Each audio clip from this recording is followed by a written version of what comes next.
Don't you sometimes wonder why so many immigrants who come to America can build a new life and a fortune while many of the people who were born here are barely surviving? They have a dream, a defined goal, ambition. Aside from the pioneers that crossed the prairies and the mountains to reach their vision of hope and future promises, there are other amazing examples of how ambition has shaped America. Take Ben Franklin, for instance. When most people think of Ben Franklin, they remember the kite and the lightning bolt and the discovery of electricity. What a lot of people may not know is that Ben Franklin was one of the first writers to address self-making. When Franklin started Poor Richard's Almanac in 1732, he used the blank spaces between the crop data and the weather information to insert clever bits of moral and practical advice. I'm sure you've heard the saying, fish and company start to stink in 3 days. Well, that was one of hundreds of Ben Franklin's comments on life. Another was, diligence is the mother of good luck. You know, it's amazing how hard-working, smart-working people have all the luck. We sometimes hear of a brand new musical group, an overnight success. They must have been in the right place at the right time, knew the right people, had a friend to help them out. But if you've ever watched an interview with some of these folks, you'll probably hear that their overnight success took several years.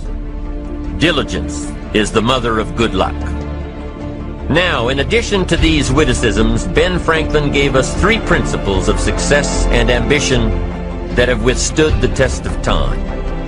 Number 1, happiness doesn't come from big pieces of great success, but from small advantages hammered out day by day. What Mr. Franklin is saying here is that we must be happy with what we've got when we're in pursuit of what we want. Too often we say, oh, I'll be happy when I just get that promotion. I'll be happy when I just land that contract. I'll be happy when I just have more money. I'll be happy when I just what? You won't be any happier when you reach your goals than you are right now. It just doesn't work that way. Abraham Lincoln said it best. He said, you'll be as happy as you make up your mind to be. Right now, whether you're on your way, whether you've already gotten there, you'll be as happy as you make up your mind to be now. Right now. Being happy on the way doesn't mean you can't aim for great things. After all, look at everything Franklin accomplished in his lifetime. It means that big achievements come one small advantage at a time. It means that you've got to enjoy the journey. It means that you must enjoy and take pride in your little accomplishments. It means enjoying who you are becoming in pursuit of your eager desire, every day, every single day. Ben Franklin's second principle said that life is plastic. Within each of us is the power to mold ourselves and mold our environment. It is up to each of us to begin this molding process with a final product in mind. And it is within our power to work it and form it every minute, every day, every month, every year.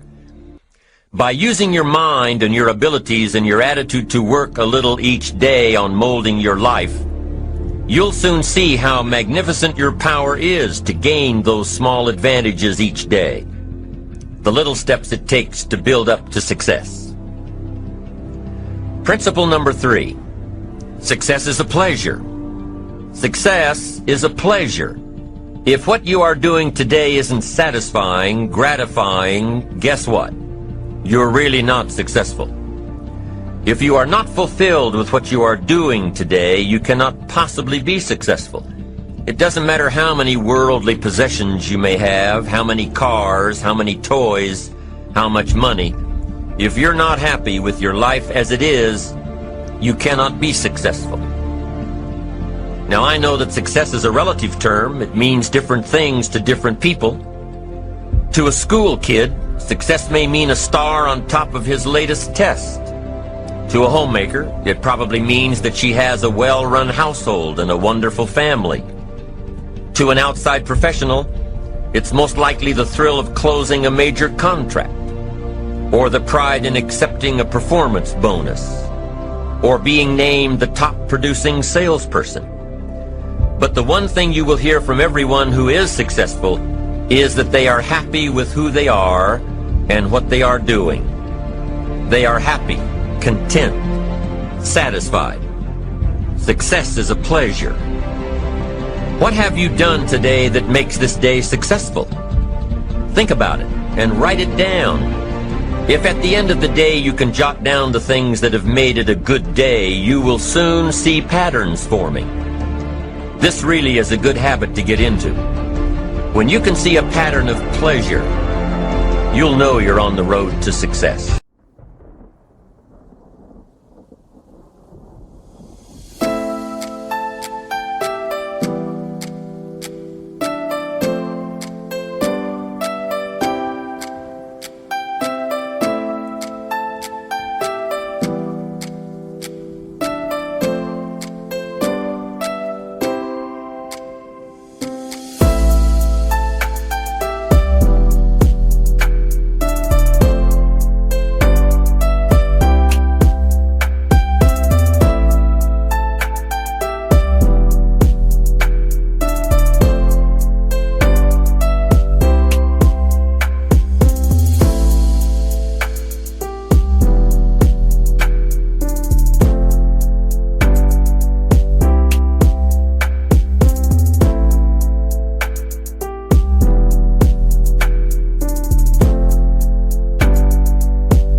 So take note of Mr. Franklin's 3 principles of success and ambition. Number 1, big achievements come one small advantage at a time. One step at a time, one day at a time.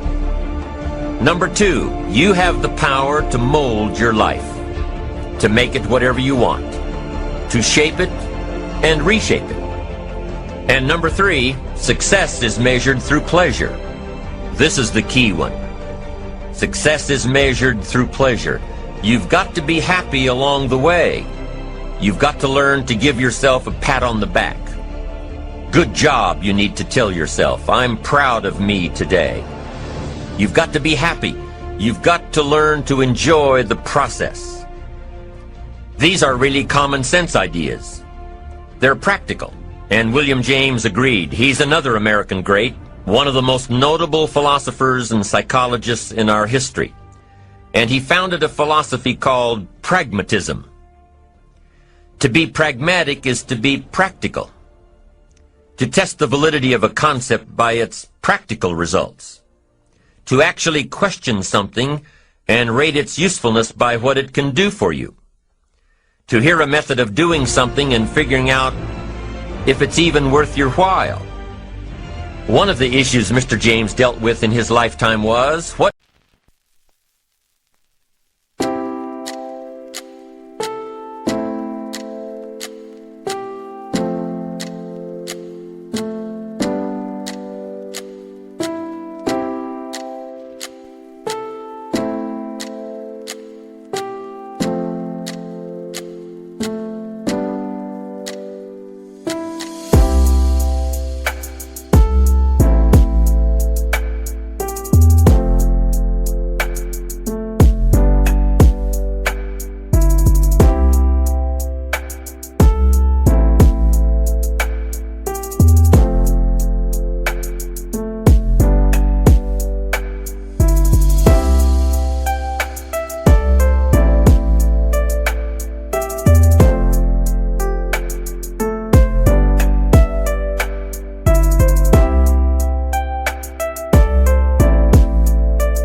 does it mean to be a success, a significant person?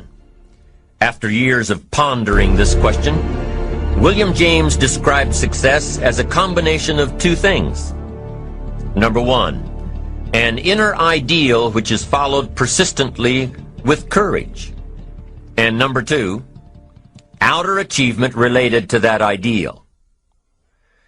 Let's go back to number one, an inner ideal which is followed persistently with courage. I take that to mean defining a goal and having the resolve to complete it. No matter what, I'll do it or die.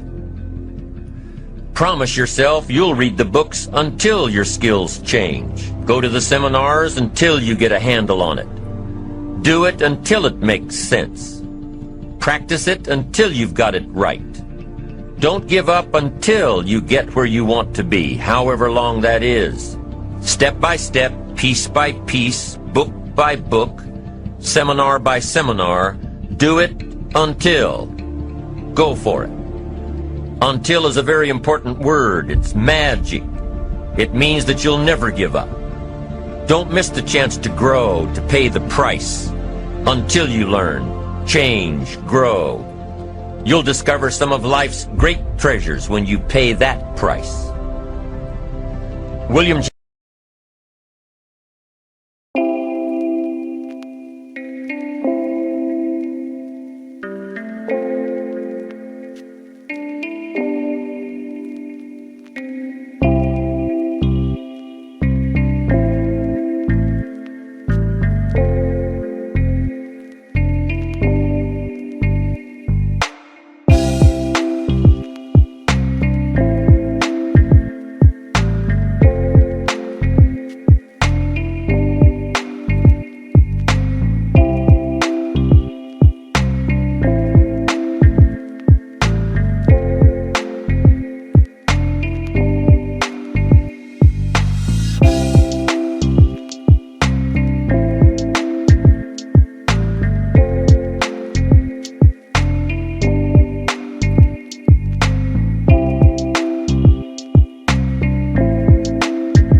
James' second part to success dealt with the outer achievement related to that ideal.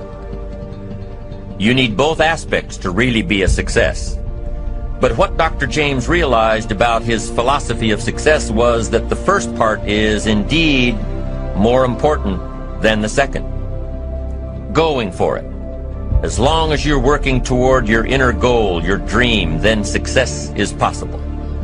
But once you give up your inner vision, then you can never become successful. You never will become successful. Until doesn't even matter.